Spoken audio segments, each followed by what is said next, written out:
Hureyre bir hədisi rivayet edir Peyğəmbər sallallahu aleyhi ve sellemdən. Hər dəfə bu hədisi danışanda özündən gedirdi, subhanallah. Özündən gedirdi, onu ayıldırdılar, təzdən yenə danışırdı, yenə özündən gedirdi. Hansı hədisdir? Peyğəmbər sallallahu aleyhi ve sellem deyir ki, qiyamət günü cəhənnəm ilk olaraq əmr olunacaq ki, cəhənnəmə 3 şəxs var ki, onlar üçün alovlansın, subhanallah. 3 şəxs var ki, onlar üçün cəhənnəmə əmr olunacaq ki, alovlansın. Onlardan birincisi alimlər, ikincisi Allah yolunda döyüşənlər, üçüncüsü də nədir? Mutasaddıqlar, Allah yolunda mallarını xərcləyənlər. Vallahi əməllərin zahirinə baxırsan ki, əzəmətli əməllərdir. Heç o qədər də asan şeylər deyil bu, subhanallah. Alim olmaq asandırmı? Yəni Allah yolunda döyüşmək asandır? Xeyr. Allah yolunda pul xərcləmək asandırmı?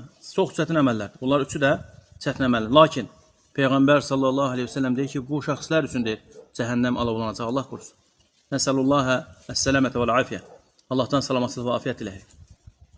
Baxın, subhanallah, alim olmaq. İbn Məsud radiyallahu anh nə deyir? Deyir ki, kunu alimən. Deyir ki, alim ol, deyir. Av mutaallimən. Və yaxud deyir, örgənən ol.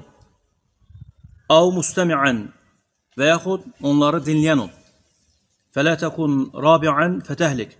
Deyir ki, 4-cü sinifdən olma, həlak olarsan, deyir, subhanallah. Lakin bunların hamısına baxmayaraq, qiyamət günü Allah haqq var. Ona deyiləcək ki, niyə görə örgəndin?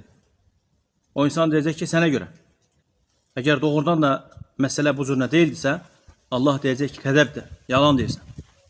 Örgəndin ki, sənə desinlər ki, alim oldu, alim idi. Sənə elm tələbəsi desinlər. Allah qorusun. Atın bunu cəhənnəmə deyiləcək. İkinci şəxs insana deyiləcək ki, niyə görə döyüşürdün? Deyəcək ki, sənə görə.